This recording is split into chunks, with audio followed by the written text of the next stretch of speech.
تو پھر تو شاید وہی سجیسٹ کیا جائے کہ یہ الحاق وہاں پر ہو جائے اور وہاں حکومت بن جائے. لیکن مجھے اس کی لائکلی ہوڈ کو اتنی بہت زیادہ نظر نہیں آتی, کیونکہ وہاں ظاہری بات ہے پیپلز پارٹی چاہے گی کہ وہ, کیونکہ ان کی سیٹ زیادہ ہے, وزیر اعلیٰ بھی ان کے ہوں گے, شاید وہ کمفرٹیبل ہوں انڈیپینڈنس کے ساتھ کرنے کے لیے. لیکن ابھی بھی غیر حتمی غیر سرکاری نتائج ہی ہمارے سامنے آ رہے ہیں, اور پی ایم ایل این کو ابھی بھی یہ لگتا ہے کہ شاید ان کی اور 6-8 گھنٹے میں جو چیزیں جب فائنل ہوگی بالکل, تو شاید ان کی سیٹس بڑھیں گی, کیونکہ ابھی بھی پیپلز پارٹی یہ کہہ رہی ہے کہ ان کی سیٹس بڑھیں گی, پی ایم ایل این کہہ رہے ہیں کہ ابھی میں کچھ دیر پہلے مہدی شاہ صاحب کہہ رہا ہوں, حافظ حفیظ الرحمان صاحب کا بیان دیکھ رہا تھا کہ ان کو لگتا ہے کہ ان کی 11 سیٹس ہیں اور جو فائنل ٹیلی میں وہ آ جائیں گی. سو ابھی ہم سرٹنٹی سے تو نہیں کہہ سکتے, لیکن اگر ہوا تو پھر ایک غیر فطری اتحاد ہوگا.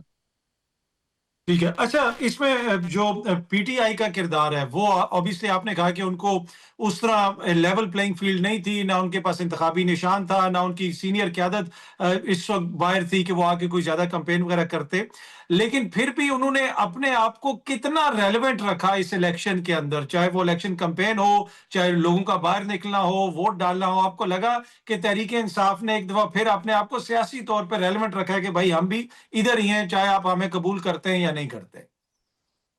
دیکھیے اظہر صاحب, بحثیت جماعت تو پاکستان تحریک انصاف ایک حقیقت ہے, اسے ختم نہیں کیا جا سکتا. اور میں تو اس بات پہ بحثیت ایک طالب علم کے تاریخ کے میں میری کنسیڈرڈ ایک اوپینین ہے obviously تاریخ کو دیکھتے ہوئے کہ سیاسی جماعتیں, سیاسی لیڈرز ان چیزوں سے ختم نہیں ہوتے. لیکن دیکھیے پاکستان تحریک انصاف کو مسائل جیسے میں نے پہلے بھی عرض کیا کوئی ایک طرح کے نہیں ہیں.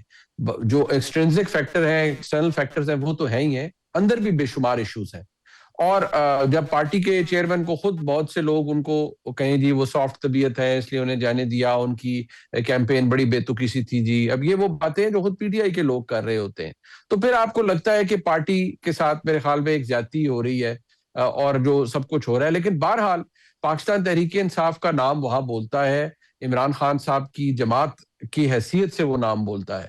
ہاں یہ ضرور ہے کہ اس میں اس کو ہٹ بہت پڑی ہے, اور گلگت بلتستان کے اندر وہ شو ہمیں پاکستان تحریک انصاف کا نظر نہیں آیا جو عام طور پر عمومی طور پر آنا چاہیے تھا. اب یہ کہہ دینا کہ جی ہم تو 12 سیٹوں پر سویپ کر رہے تھے اور ہم 12 سیٹوں پر آگے تھے, 14 پر آگے تھے.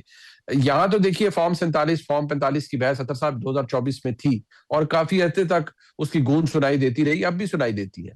لیکن وہاں جو فارم 45 والا معاملہ ہے وہ اس طرح سے اجاگر ابھی تک تو نہیں ہوا, نہ وہاں پر کوئی اتنی ڈے لائٹ آپ کو نظر آیا کہ جی بیلنس سٹفنگ ہوئی ہے, یہ ہوا ہے, بلکہ وہ تو پیپلز پارٹی کہتی رہی کہ جی یہ حکومتی وزراء آئے ہیں اور اسکیموں کا اعلان کر رہے ہیں, پروجیکٹس کا اعلان کر رہے ہیں, یہ اصل پری پول ریگنگ ہے.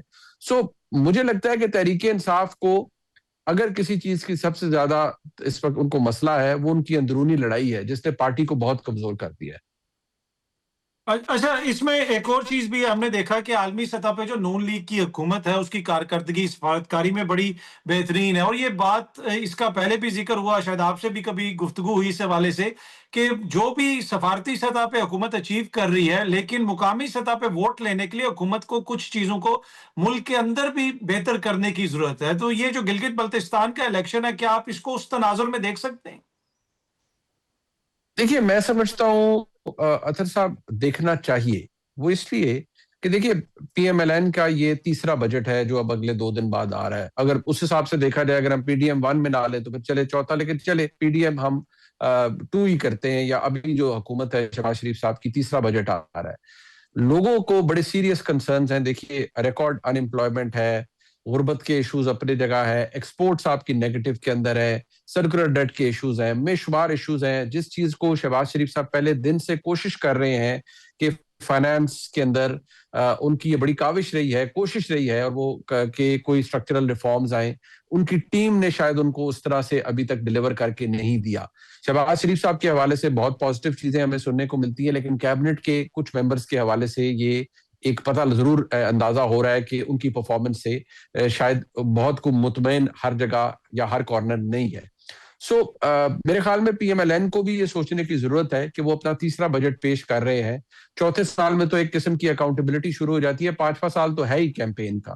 سو آپ نے لوگوں کو at the end of the day کیا ڈیویڈنڈ دیا ہے, میکرو اکنامک فگرز آپ کے بہتر ہوئے، لیکن جب دنیا میں یہ ایران اسرائیل اور ایران امریکہ جنگ ہوئی، اس نے دنیا کو ہلا دیا، گلوبل اکانومیز ہل گئیں، تو ہماری تو حالت کوئی نہیں ہے ابھی. میرے خیال میں کوئی 800 یا اس سے پلس آئی تھنک 860 یا کتنے ارب روپے کا شارٹ فال ہے آپ کا ٹیکس کا. وہ اگر آپ پی ڈی ایل کے ذمہ ڈالتے رہیں گے تو لوگ تو بلیڈ کرتے رہیں گے، لوگوں کی جیبوں پر وہ ضرب لگتی رہے گی، تو لوگوں کو فائدہ کب ملے گا at the end of the day. یہ میں سمجھتا ہوں پی ایم ایل این کو چیز ہاٹ کر رہی ہے وفاق کی حد تک.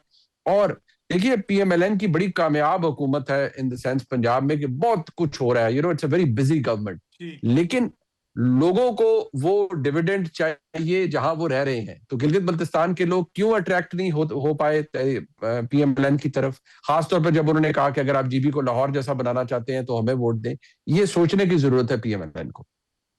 اچھا سر، آخر میں جو آزاد کشمیر میں صورتحال ہے، پہلے وہاں پہ مذاکرات وغیرہ بھی ہوتے رہے، بہت سارے مطالبات حکومت نے مانے، اور اس وقت بھی میرے خیال میں پورے پاکستان میں سب سے سستی بجلی، سب سے سستا آٹا وہاں پہ مل رہا ہے، لیکن کچھ چیزیں جو ہیں وہ طے نہیں ہو سکی. اور اب تک جس طریقے سے پیپلز پارٹی کی حکومت نے وہاں پہ چیزوں کو ہینڈل کیا ہے، اور سیاسی قیادت بالکل آپ کو غائب نظر آتی ہے. دیکھیں وہاں پہ پیپلز پارٹی کا وزیر اعظم ہے تو وہاں پہ سینئر قیادت بھی جا سکتی تھی. تو آپ کیسے دیکھ رہے ہیں اس صورتحال کو جو آزاد کشمیر میں اس وقت، اور اس کو کیسے ڈیل کر رہی ہے وہاں کی حکومت؟ دیکھیے میں سمجھتا ہوں کہ جو ان کے وزیر اعظم نے پروسکرائب کیا اس جوائنٹ ایکشن کمیٹی کو، دیکھیے وہ ایک درست فیصلہ تھا نا. I considered it a bold decision. اچھی بات ہے، اور وہ اس لیے میں کہوں گا اچھی بات ہے. دیکھیے اطہر صاحب، یہ کوئی آپ کا مسئلہ تو نہیں. 2024 میں جو تماشا لگا مجھے اور آپ کو پتا ہے، 2025 میں جو ہوا مجھے آپ کو پتا ہے. ہر دفعہ ہر سال یہ تو نہیں ہو سکتا کہ آپ کسی بھی ریاست کو، کسی بھی اسٹیٹ کو ہاسٹیج بنا لیں، کیونکہ آپ کے ساتھ آپ لوگوں کو اکٹھا کر پاتے ہیں. تو کوئی بھی ملک ایسے چل ہی نہیں سکتا. آپ کو بھی بڑا واسٹ ایکسپوجر ہے، آپ برطانیہ میں بھی اور دیگر جگہوں پہ آپ دیکھتے ہیں، کیا وہاں پر کوئی اس طرح کے ریاست کو کر سکتا ہے؟ ڈیمانڈ یا ایشوز تو وہاں پر بھی لوگوں کے ہوتے ہیں.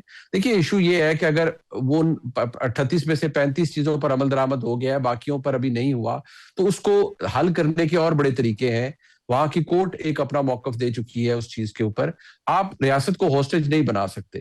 جو چیز میرے لیے تھوڑی سی کل مجھے حیرت ہوئی کہ پاکستان پیپلز پارٹی کے جو لیڈرشپ ہے، انہیں تو اس کو اون کرنا چاہیے اس فیصلے کو، کیونکہ ان کے وزیر اعظم نے یہ فیصلہ لیا ہے.